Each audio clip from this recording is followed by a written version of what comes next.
मंगल करता है, उन्हें उनके बहुमुखी प्रतिभा का विकास का अवसर देता है। हमारे मंच पर अतिथिगण पधार चुके हैं। मैं आदरणीय अतिथियों से आग्रह करती हूँ कि मंच पर हमारे अभयनाथ जी महाराज, ब्रह्मलीन विवयनाथ जी महाराज एवं महाराणा प्रताप की स्मृतियों के साथ साथ माँ सरस्वती, भारत माता एवं आदि गुरु गोरखनाथ के चरणों में पुष्पांजलि अर्पित करते हैं। हम जानते हैं कि हमारे सारस्वत विधान के अंतर्गत सरस्वती के मंदिर में कोई भी कार्यक्रम जब हम आयोजित करते हैं तो बिना वंदना पुष्पांजलि के हमारा कार्यक्रम संपन्न नहीं होता है। तो उस प्रक्रिया को पूरा करते हुए हमारे अतिथिगण वैसे पुष्पांजलि अर्पित कर उनका आशीर्वाद प्राप्त करना इस बात का द्योतक होता है कि हम सकुशल किसी भी कार्यक्रम को संपन्न करते। तो आज का कार्यक्रम हमारा अतिथियों के पुष्पांजलि के साथ संपन्न होने की प्रक्रिया में हो चुका है। अब मैं आदरणीय अतिथियों से आग्रह करती हूँ कि मंचासीन होने की कृपा करें। आदरणीय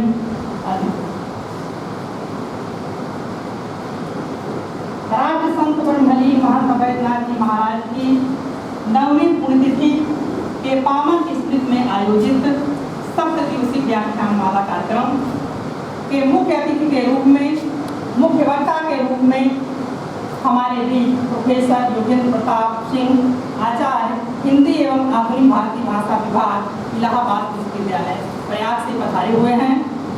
हमारे साथ आज अध्यक्ष के रूप में हमारे ही बीच के मार्गनिर्देशक, हमारे अभिभावक के रूप में आदरणीय उपप्राचार्य डॉक्टर विजय कुमार चौधरी सर हमारे बीच आज कार्यक्रम की अध्यक्षता करेंगे। मैं सरस्वती वंदना हेतु, जैसे कि माँ प्रियावादिनी को तो हम पुष्पांजलि करके, दीप प्रज्वलन करके उनका आशीर्वाद प्राप्त कर लेते हैं, लेकिन जब तक भाव भावना के साथ सस्वर हम उनकी स्तुति नहीं करते हैं, वंदना नहीं करते हैं, तो लगता है कि जैसे कुछ अधूरा है। तो उस अधूरेपन को पूरा करने के लिए मैं महाविद्यालय की छात्राओं शिवन्या, अनिशा, सोनिका को आमंत्रित करती हूँ कि वह माँ प्रियावादिनी की स्तुति करें।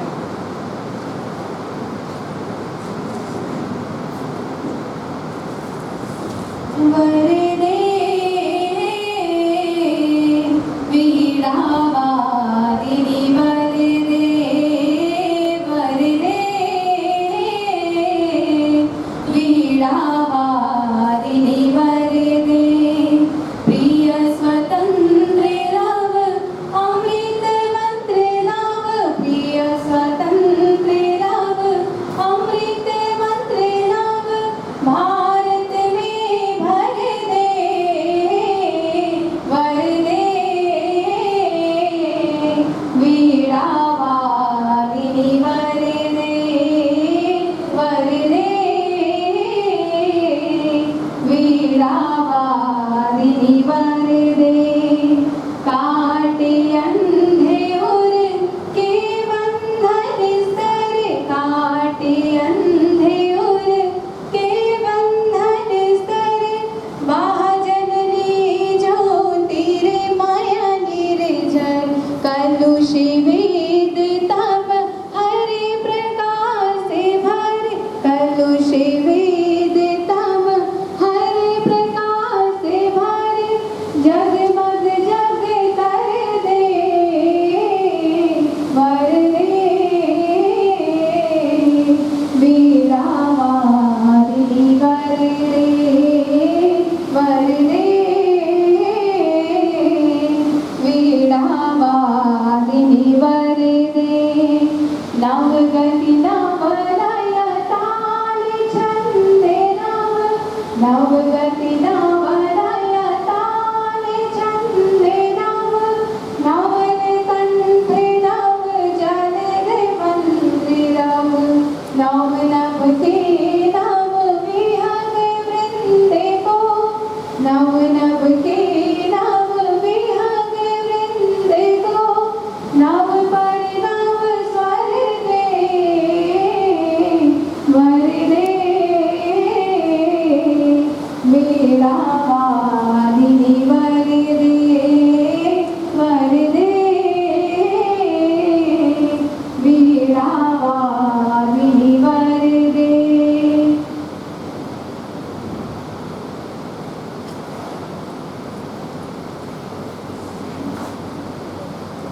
जैसा कि हम जानते हैं कि राष्ट्रसंत महान अवैधनाथ जी महाराज की पुण्यतिथि में, उनके स्मृति में, उनके पावन स्मृति में आयोजित यह शब्द विश्व व्याख्यान माला का आज दूसरा दिन है।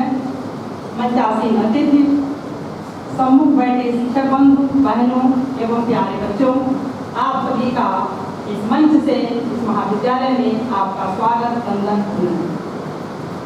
आज हम दूसरे दिन में उपस्थित हैं और दूसरे दिन के अवसर पर हमारे अतिथि के द्वारा जो व्याख्यान प्रस्तुत किया जाएगा उसका विषय है हमारी सामाजिक सांस्कृतिक विरासत। इस विषय पर आज हमारे बीच ज्ञान की धारा बढ़ाने के लिए प्रोफेसर योगेंद्र प्रसाद सर उपस्थित हैं। आपका परिचय अगर मैं करवाऊं तो बहुत समय लगेगा, क्योंकि 15 पेज का मेरे पास आपका बायोडाटा है।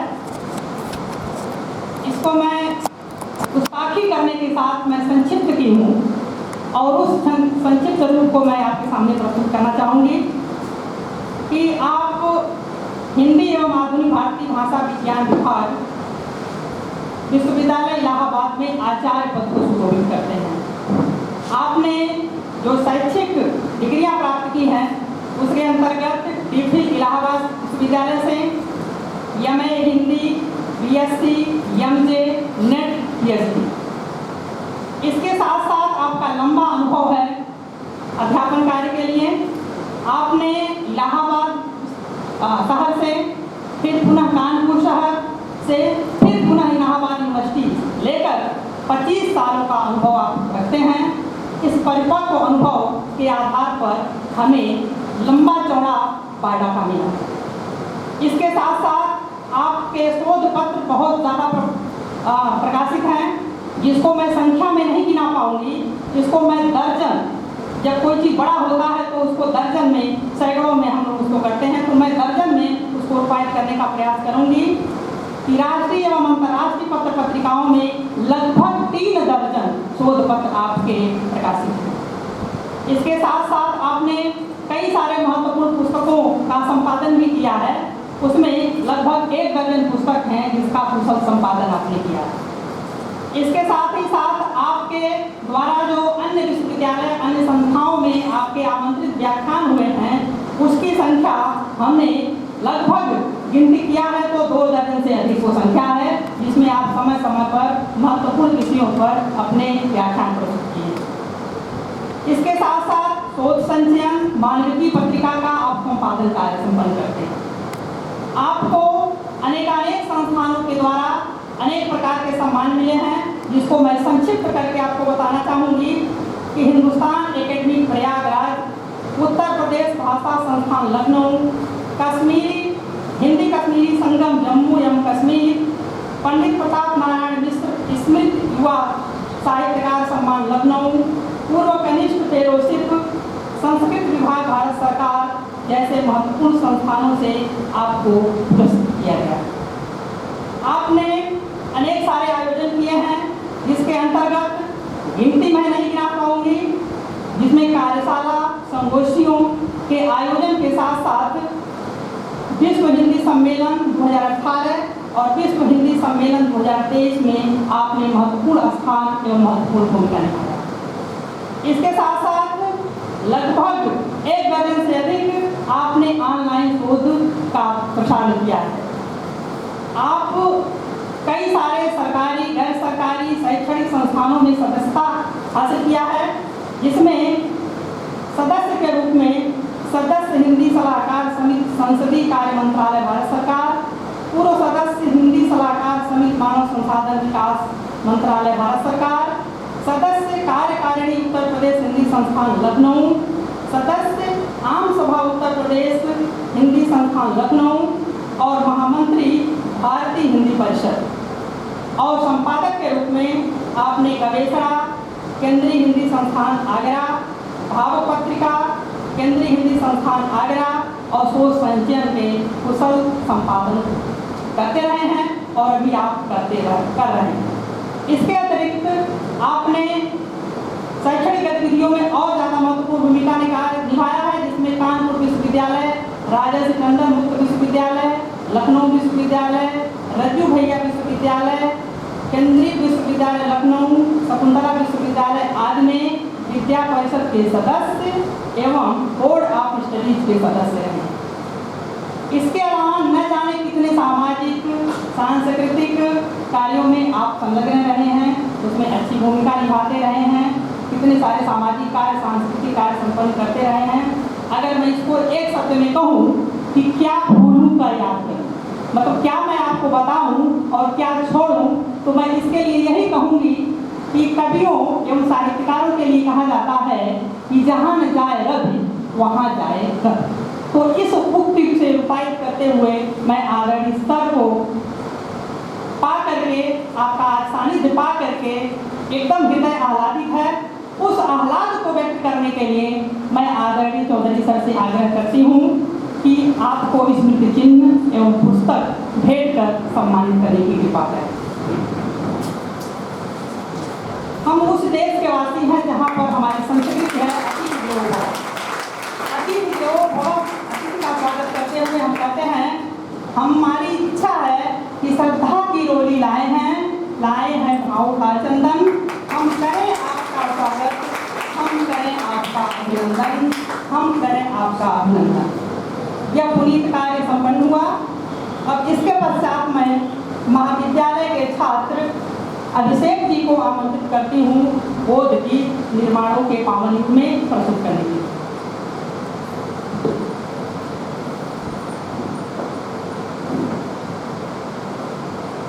निर्माणों के पावन युग में हम चरित्र निर्माण न भूलें, स्वार्थ साधना की आदि में वसुधा का कल्याण न भूलें।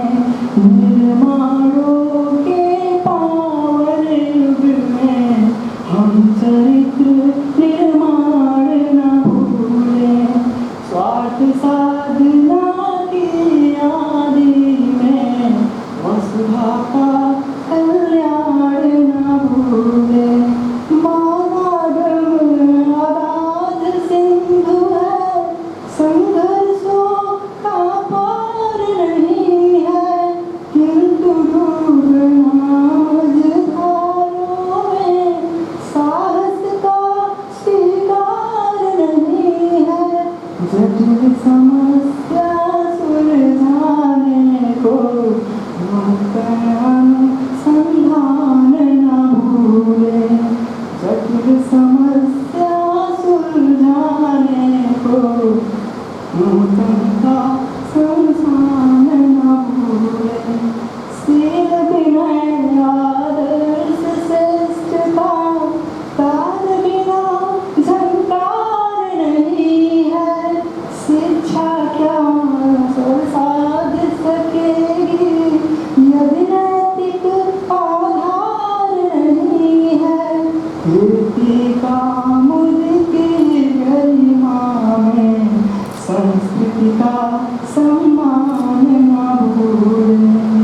आविष्कारों की कृतियों में यदि मानव का प्यार नहीं है, सृजन में विज्ञान व्यस्त है, प्राणी का उपकार नहीं है।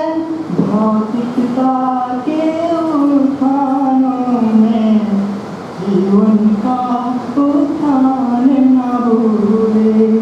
निर्माणों के पावन युग में हम चरित्र निर्माण न भूले, हम चरित्र निर्माण न भूले, हम चरित्र निर्माण न भूले।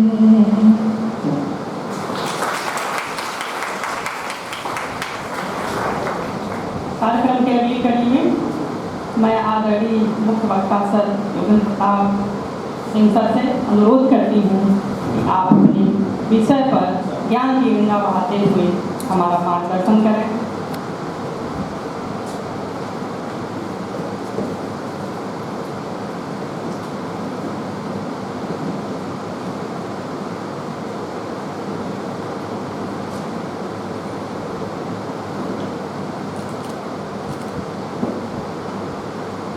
सभागार में उपस्थित डॉक्टर विजय कुमार चौधरी जी, आरती जी, महाविद्यालय के सम्मानित शिक्षकगण और छात्र छात्रा बंधु,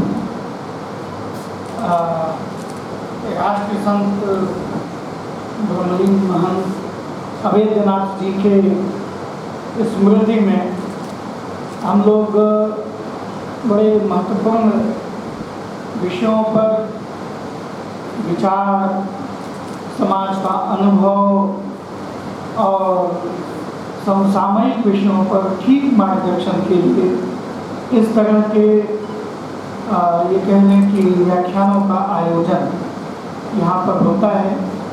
और पहले जहाँ महाविद्यालय शैक्षणिक और शिक्षणेतर गतिविधियों के लिए जाना जाता था और दोनों में समान संतुलन बनाते हुए विद्यार्थियों को शिक्षित करना, उनके मन में स्वप्न का बीजारोपण करना, इस तरह की प्रक्रियाओं में महाविद्यालय लगे रहते थे। लेकिन बहुत सी चीज़ें केवल और केवल तंत्र के रूप में बची हैं, उसकी आत्मा मृत प्रकट हो गई। आपका महाविद्यालय इससे वंचित है। ये हम सबका सौभाग्य है कि हमको यहाँ पर भी आने का अवसर प्राप्त होता है और एक अनुभव हम अध्यापकों के समक्ष भी रहता है कि विद्यालय चले तो ऐसे ही चले। या इस प्रांगण में प्रवेश करते ही एक अनुशासन पर्व का जैसे एहसास होता है, अनुभव होता है।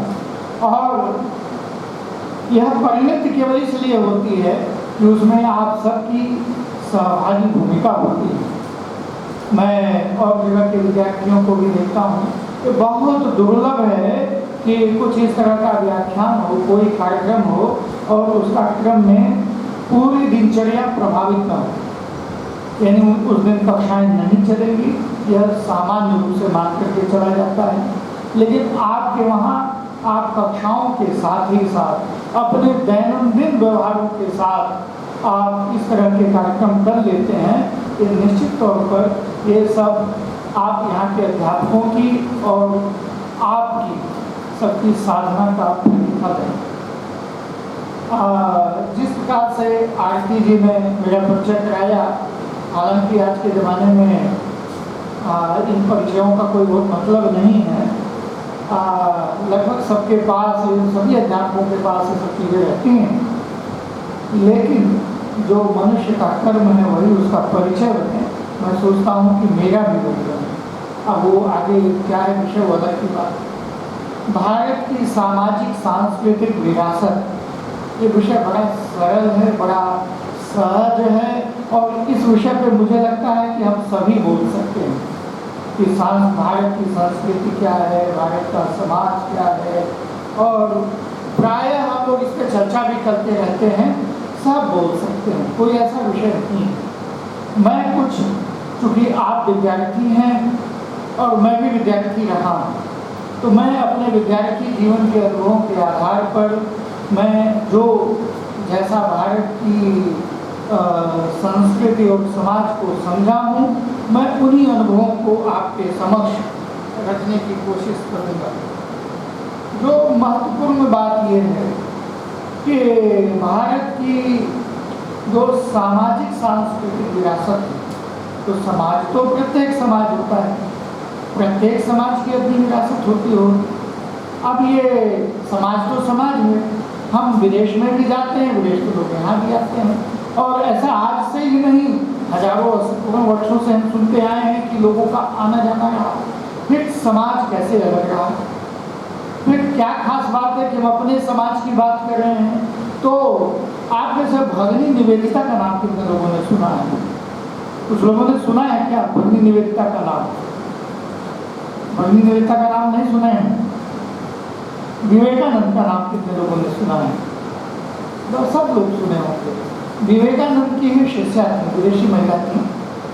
वो आई और विवेकानंद के सानिध्य में रह गई। उनके मरने के बाद करीब हमको लगता है कि 25-30 वर्षों तक भारत की रही, भारत की हो गई, भारत के लिए काम किया, महिलाओं के उत्थान के लिए काम किया विशेषकर। हमारे देश की जो आध्यात्मिक परंपरा है और विवेकानंद का जो चिंतन है और अद्वैत दर्शन है, उसको बढ़ाने में उनका बड़ा योगदान है। तो उनके किसी यूरोपीय मित्र ने उनसे एक सवाल किया कि ये बताइए, आप आई और यूरोप से यहाँ नहीं रह गई, तो वहाँ के समाज में यहाँ के समाज में क्या अंतर है? तो जो एक महत्वपूर्ण अंतर उन्होंने कहा वो मैं आपके बीच कहना चाहूँगा, क्योंकि मैंने कहीं पढ़ा तो मुझे ठीक लगा, और शायद मैं विद्यार्थी जीवन में ही पढ़ा था, तो उस समय तो मुझे बहुत नहीं समझ में आया, लेकिन थोड़ा मैं आगे बढ़ा तो मुझे ठीक से समझ में आया। वो बात मैं आपको बताना चाहूँगा। भगिनी निवेदिता ने कहा कि यूरोप के लोग बहुत पढ़े लिखे होते हैं, बड़े समझदार होते हैं, और आपने भी सुना होगा, उन्होंने भी कहा कि रिक्शे वाला भी, नीचे से नीचे वाला व्यक्ति भी समाज का, वो सूचनाओं से बिल्कुल जुड़ा रहता है, अखबार पढ़ता है वहाँ का आदमी। और भारत के लोग, बड़े से पढ़े लिखे लोग भी अखबार नहीं पढ़ते।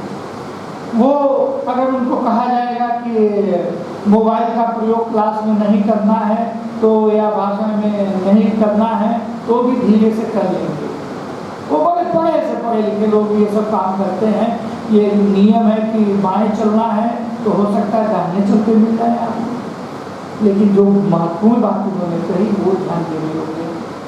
उन्होंने कहा कि पश्चिम का आदमी प्रकृति को अपना दास समझता है। वो समझता है कि पूरी समस्त चराचर मेरे लिए है।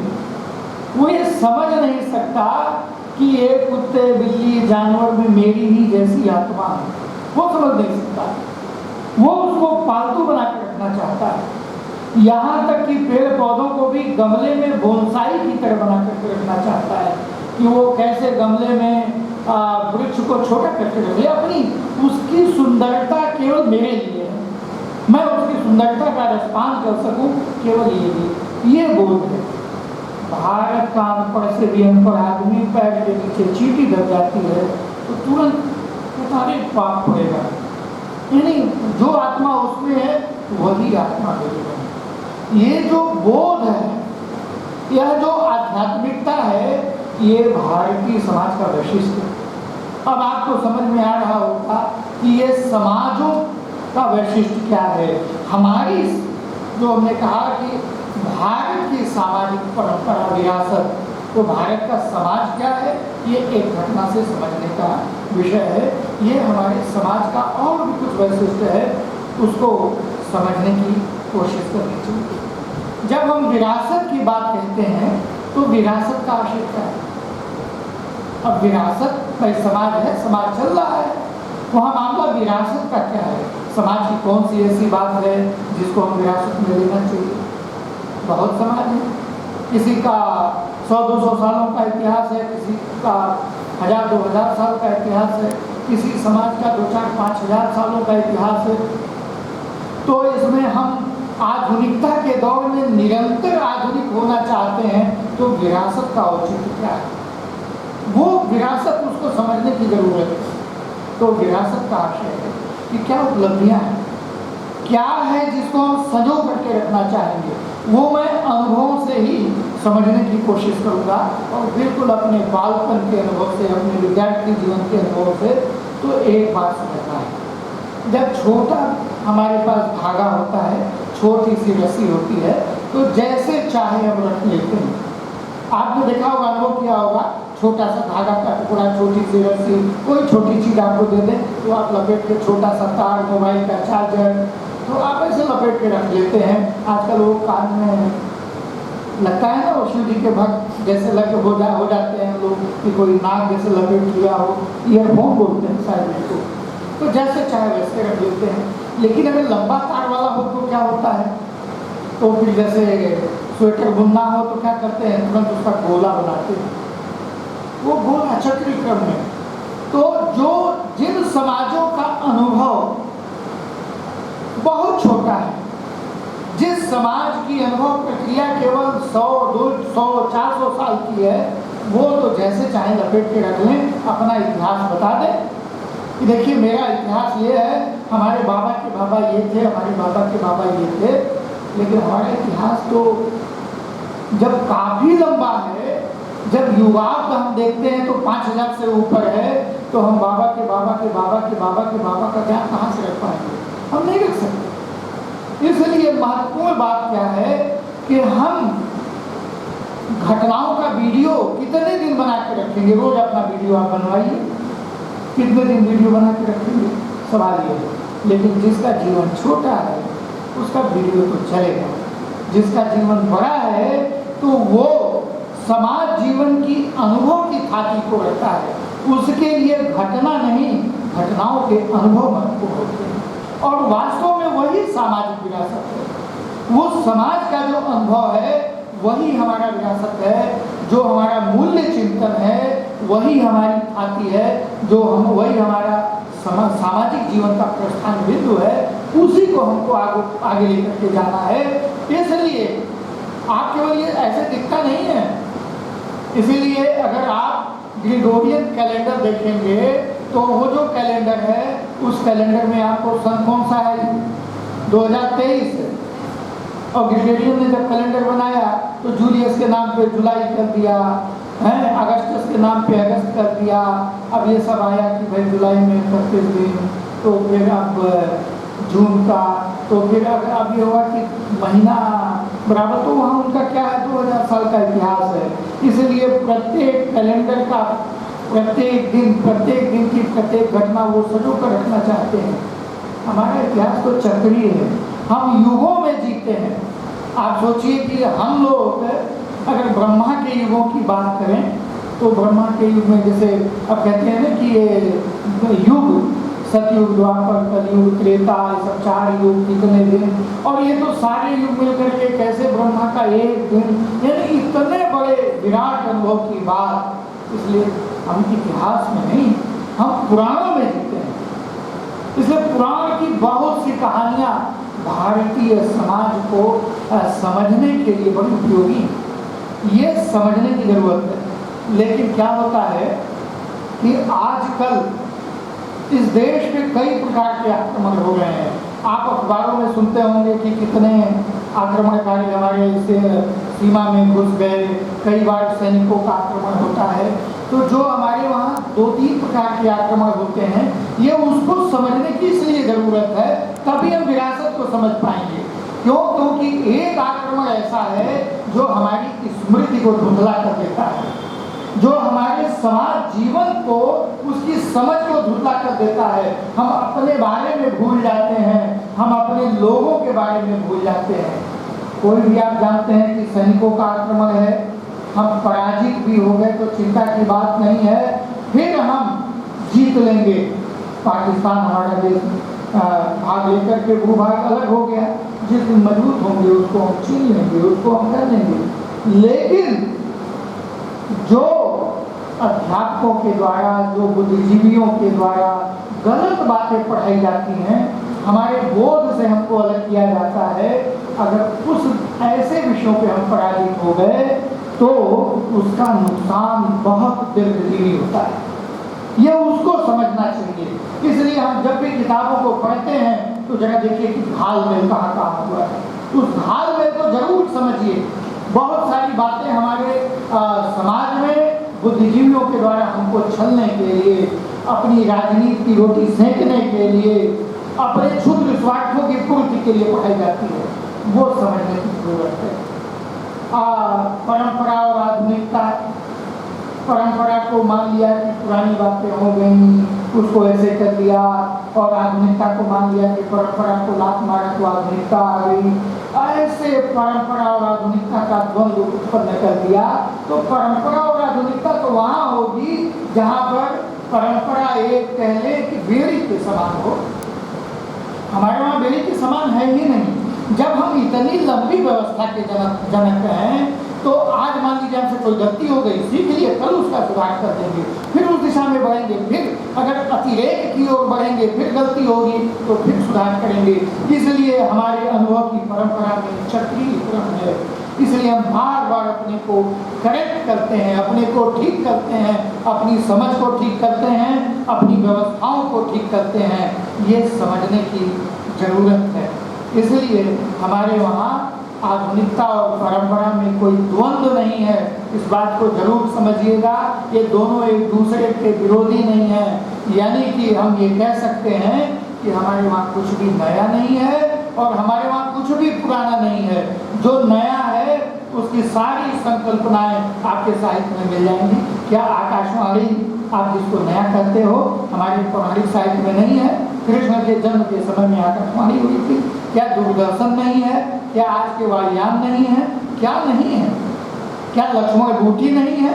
मरे हुए लोग जाते हैं बिल्कुल, और उसको 5 दिन मेडिकल कॉलेज में और उसमें जिंदा रखते हैं सब, और जब पैसा वसूल लेते हैं कहते हैं ले जाइए। हैं मुर्दा आदमी जा करके हॉस्पिटल में जाए और जिंदा होके आ रहा है, एस्ट्राइड। ये क्या है? लक्ष्मण बूटी नहीं है? क्या नहीं है? पहले विचार आता है तब संकल्पना आती है।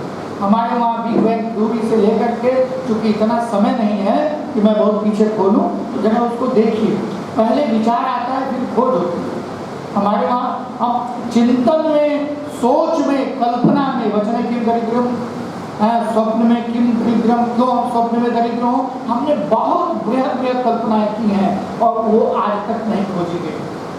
अभी केवल और केवल एक ही चीज नहीं खोजी गई, वो जो पुष्पक विमान वाला जिसमें जितने लोग बैठे तो भी एक सीट खाली रहे, वो खुद पाया है क्या विज्ञान? भाई हमारे वहाँ सूक्ष्म से सूक्ष्म, अभी देखिए जो सूक्ष्म पार्टिकल की खोज हुई, क्यों उसका नाम नहीं समझ में आया था? God particle. अभी कुछ वर्ष को खोज हुई, इलेक्ट्रॉन, प्रोटॉन, न्यूट्रॉन के बाद जो और भी पॉजिट्रॉन और कई भी मूल कणों की खोज हुई, तो उसमें एक और कण की के अस्तित्व का पता लगा, तो वो कहा कि वो क्या है? तो वो गॉड पार्टिकल है। अब नहीं समझ पाए वो गॉड पार्टिकल है। तो बहुत सारे संदर्भ हैं, उसको समझने की जरूरत है। इसलिए हमारी विरासत लंबी है, तो पहले अपनी दृष्टि में परंपरा और आधुनिकता का द्वंद्व मिटा दीजिए। हमारे वहाँ जो कुछ भी है नया कुछ भी नहीं है, पुराना कुछ भी नहीं है, जो है सनातन है, वो चला रहा है। परंपरा अगर आज है तो अपने को बदलता रहा, इसलिए परंपरा है। समय के अनुसार जो बदलता नहीं है वो मिट जाता है, उसका अस्तित्व समाप्त हो जाता है। तो एक तो ये बात समझने की ये पूर्वापेक्षा है जिसको हम लोग समझें।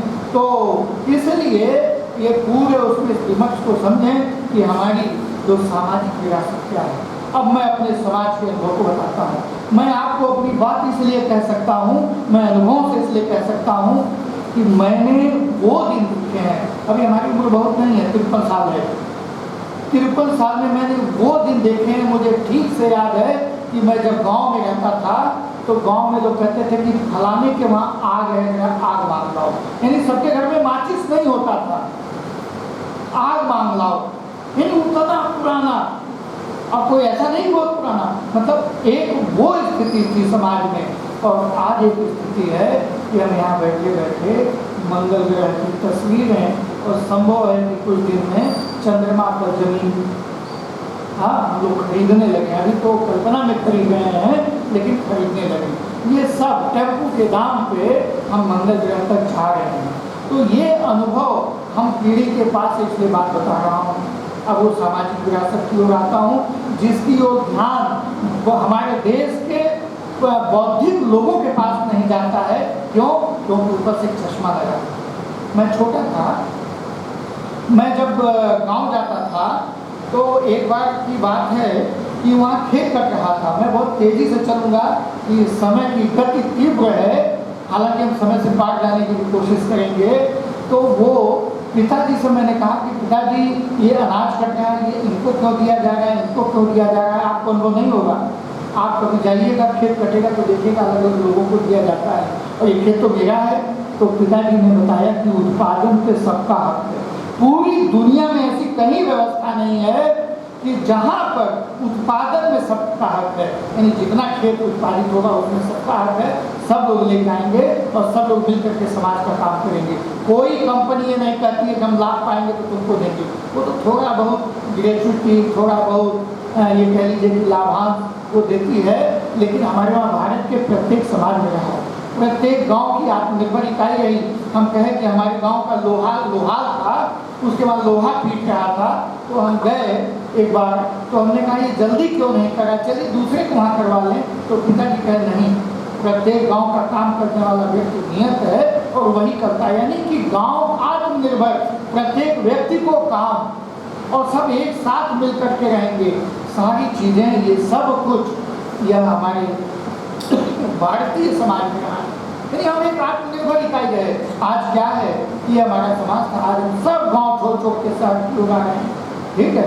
लेकिन इसके बावजूद गांव में रहने से क्या हुआ, आज तो पढ़ने के लिए शहर में आ रहे हैं, तो क्या गांव में रहने से हम कचरे रह गए, क्या हम पढ़े लिखे नहीं थे?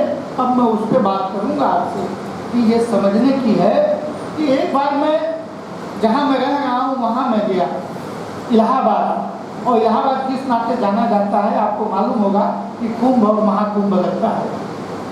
तो घर वालों के साथ गया, तो कहा कि हमारे गांव के पंडा जी वो हैं। तो मैंने कहा इससे क्या मतलब है, नहीं वो तिरंगा वाले पंडा जी, 8 रंग वाले पंडा जी, फलाने पंडा जी। जब मैं पंडा जी के पास गया तो देखा वहाँ पोथी थी। अब पोथी में क्या था कि अच्छा आपके बाबा कौन थे, फलाने के घर, तो उनके पास सब लिखा था। अब आप सोचिए कि उस जमाने में जनगणना, आज की जनगणना में बाप बेटे का तो मालूम रहता है, माँ का भी मालूम होने लगा है, लेकिन हमारे मौसी मौसा भैया चाचा ताऊ इसकी कोई गणना नहीं होती है।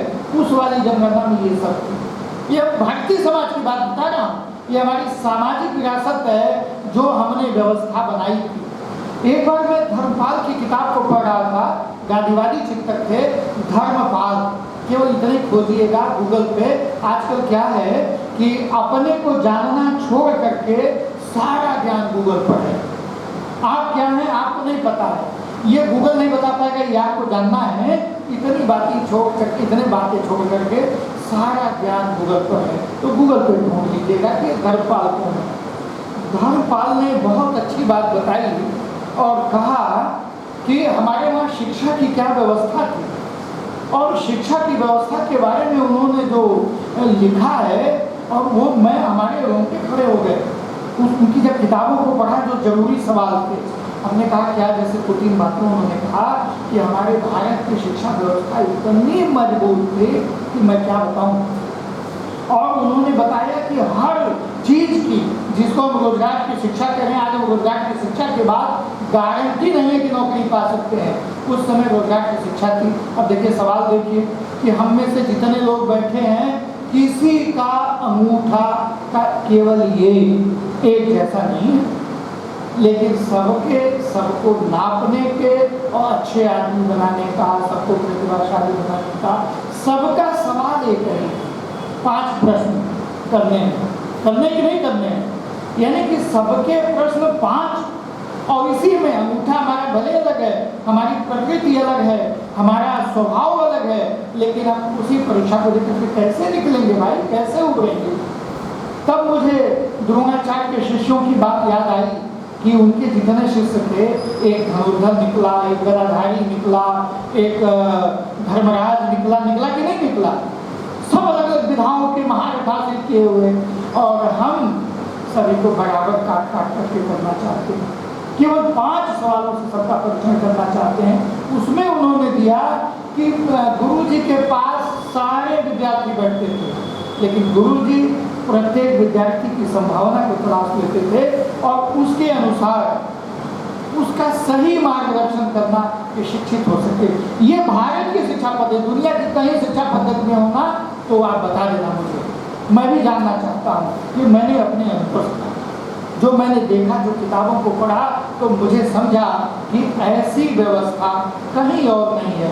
और अगर आप देखिए कि गुरुकुल की व्यवस्था ये पूरी दुनिया में भारत की देन है, और गुरुकुल का इतना महत्व था कि ये सब गुरुकुल समाज आश्रित थे, कोई राजा पैसा नहीं देता था, कोई राजा नहीं कहता था तुम विद्यालय खोलो मैं पैसा दे रहा हूँ, कोई नहीं, समाज आश्रित थे।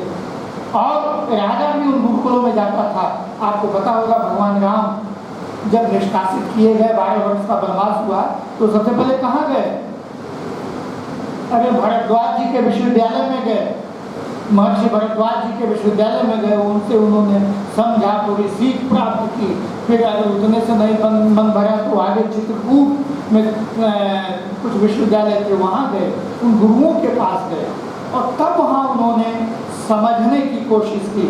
तब वहाँ गुरुओं ने दिखाया कि देखिए इतने आपताई आते हैं, और वो हड्डियों का वो भेद दिखाया कि बाहर से वायुयान से आने वाले हमारे देश के कचरा कैसे फेंक जाते हैं, हड्डियों का ढेर। रामचरितमानस को भी पढ़ने को मिले तो पढ़ लें, उसमें लिखा है।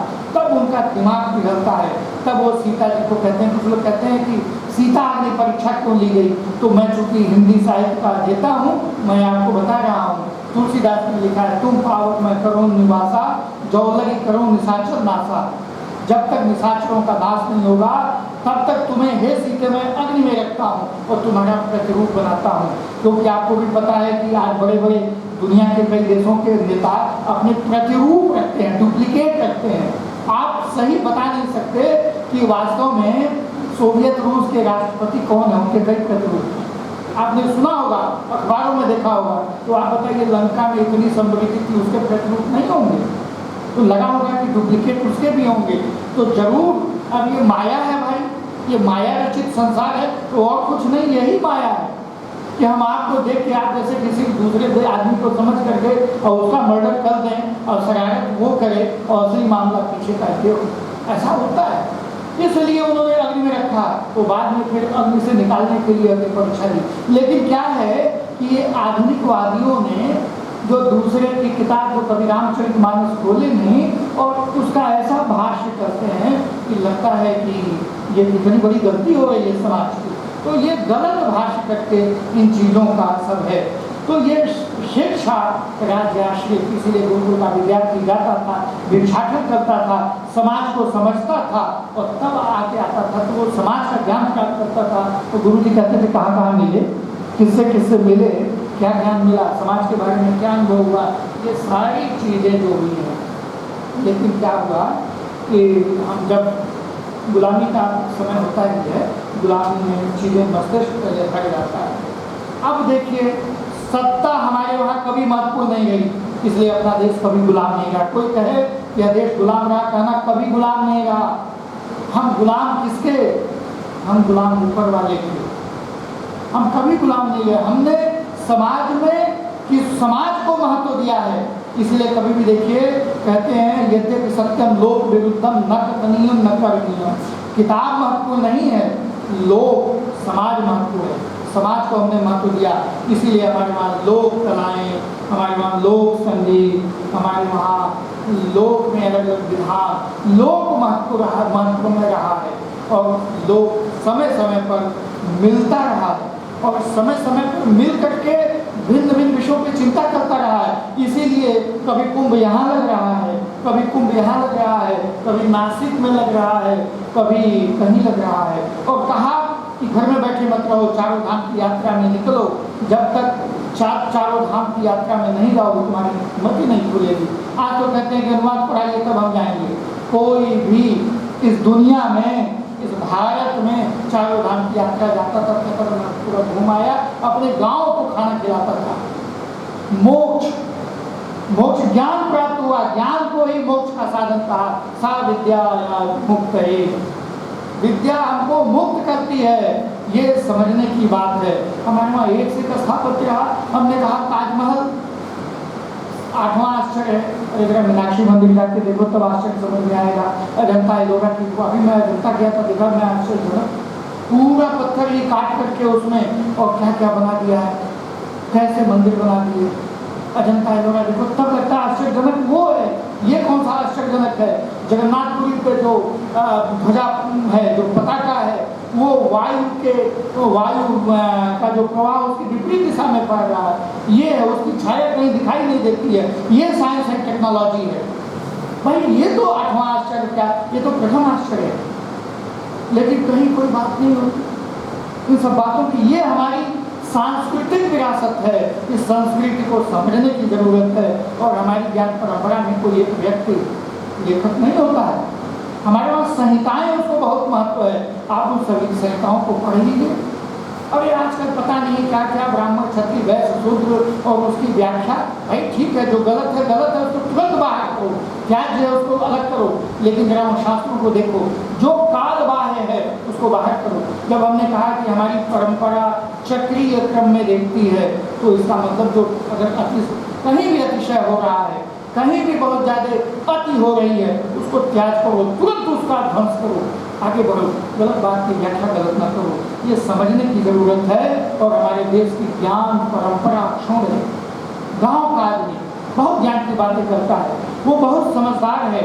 और आपको लगता होगा क्या, आपको पता होगा कि जो ज्ञान का असली वास्तविक साहित्य है भगवत गीता, वो कहाँ हुआ, कहाँ सुनाया गया? युद्ध में सुनाया गया। आपको पता होगा कि जिसके वहाँ मृत्यु होती है और मृत्यु के साथ ही गरुड़ पुराण का पाठ होता है, तो मृत्यु में सब दुखे किताब क्यों पढ़ाना? आपको नहीं पता होगा, जब 3 दिन की शादियाँ होती थी, हम तो विवाह में हम लोग जाते थे, तो बीच में मर्जात का दिन होता था, शास्त्रार्थ होता था। हमारे वहाँ संवाद की परंपरा में ये हमारे देश की खाती हमारी सांस्कृतिक विरासत है कि हम प्रत्येक समय में सबसे प्रथम संस्कार अगर हमारे समझदारी में आते ही उपनयन संस्कार शिक्षा के लिए, ये सब बातें, ये हमारी संस्कार मान लिया गया। हमारा कैसे भविष्य उज्जवल हो, समाज कैसे समाजिक हो, जिसको आप कहें कि लोक शिक्षण के इतने तरीके हैं, इतने प्रकार हैं, इतनी संस्थाएं, इतनी व्यवस्थाएं हैं लोक शिक्षण की। लेकिन क्या है, जब हम उनके मूल विषय को नहीं समझते हैं तो कठिनाई होती है, फिर हम दूसरी दिशा में जाने लगते हैं। जैसे मान लीजिए कि ये विद्यालय खोला गया है पढ़ने के लिए। अब इस विद्यालय में आप पढ़ने ना आए, एडमिशन लेने आए, फॉर्म भरने आए, परीक्षा फॉर्म भरने आए, अपना आई कार्ड बनाने आए, 30-35 दिन तो केवल आप इसी करने आए, तो क्या हुआ?